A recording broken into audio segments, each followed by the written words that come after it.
ఇంతకన్నా దారుణం ఏమైనా ఉంటుందా చంద్రబాబు నాయుడు గారు? మీ మొత్తం జీవిత చరిత్రంతా ఇంతే.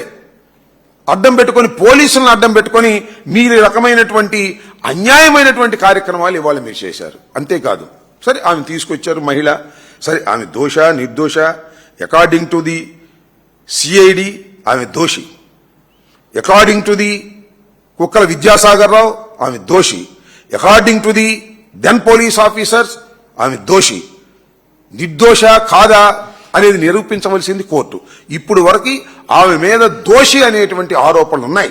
ఈ రోజు కూడా మీ ప్రభుత్వం వచ్చిన తర్వాత కూడా మీ సిఐడి కూడా ఆమె నిర్దోషి కాదు, దోషి, డబ్బులు వసూలు చేసింది అని స్పష్టంగా బ్లాక్ అండ్ వైట్ తో రాసి ఆనరబుల్ కోర్టులు ఇచ్చిన సందర్భాన్ని పురస్కరించుకొని నేను ఇవాళ మాట్లాడుతున్నా.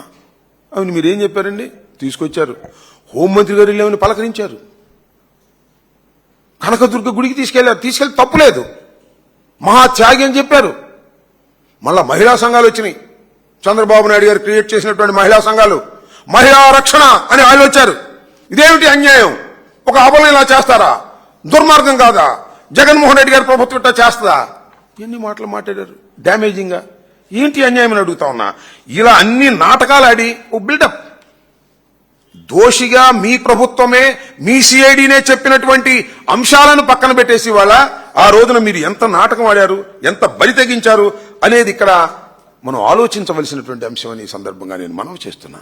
అన్యాయంగా, అక్రమంగా ముగ్గురు పోలీసు అధికారులు, నేను అడుగుతా ఉన్నా, పిఎస్ఆర్ ఆంజనేయులు గారు ఇంటెలిజెన్స్ చీఫ్ గా పనిచేశారు ఆయన, నాకు బాగా తెలుసు.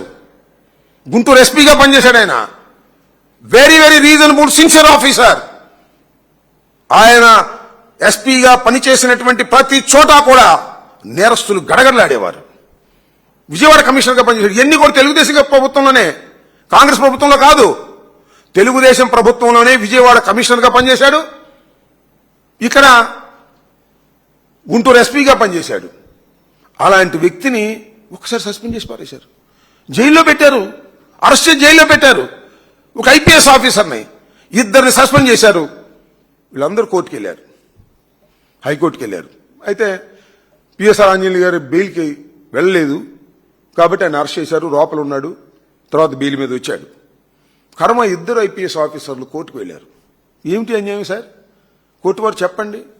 మేము ఎవరో ఇచ్చినటువంటి ఫిర్యాదు మీద దాన్ని రిజిస్టర్ చేసి చట్టబద్ధంగా మేము వెళ్ళి బాంబేలో ఉంటే పట్టుకొచ్చాం. ఎక్కడా చట్టాన్ని డీవియేట్ కాలేదు. మేము అక్కడ పోలీస్ స్టేషన్కి ఇన్ఫార్మ్ చేశాం, కోర్టుకి ఇన్ఫార్మ్ చేశాం.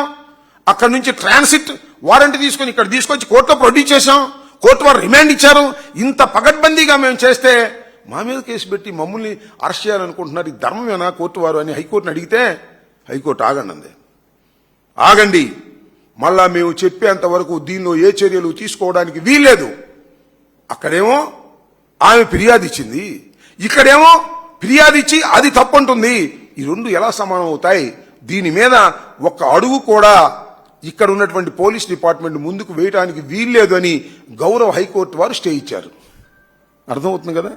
అక్కడ దాని మీద కేసు ఇచ్చారు, స్టే ఇచ్చారు.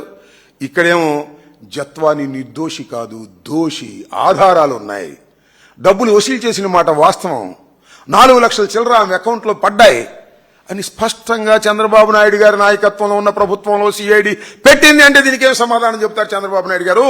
సందు దొరికితే బురద జల్లేయటమా? అభూత కల్పనలు సృష్టించటమా?